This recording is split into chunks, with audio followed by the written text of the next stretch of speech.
na na na na na na na na na na na na na na na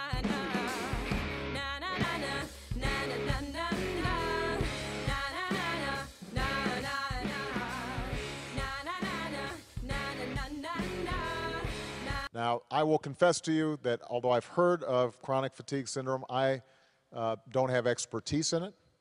But based on the story that you told me, what I promise I will do when I get back is I will have the National Institute of Health explain to me what they're currently doing.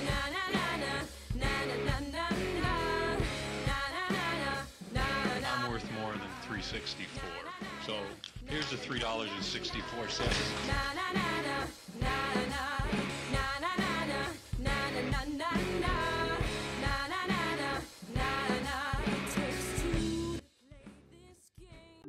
I got really interested because it was stuff that I had not learned about in medical school. You know, I did not even hear the word chronic fatigue syndrome. It's such a generic term and such a one that doesn't really have a solution.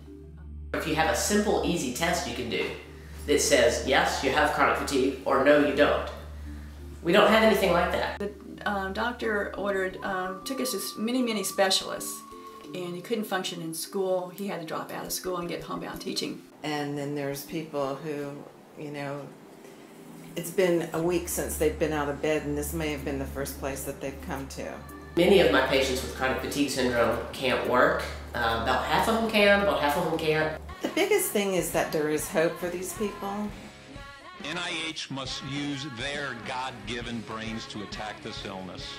And that will only happen with NIH funding. I had written about 100 stories for the Daily Beast and about 16 stories for USA Today, and nothing I had written up to that point had touched such an untapped reservoir of pain as that did. And the messages poured in, not just from the US, but from countries all over the world. And these people were suffering. People wrote in the comment box talking about how they were thinking about committing suicide because of chronic fatigue syndrome. We have to do something, and I have the power to do something.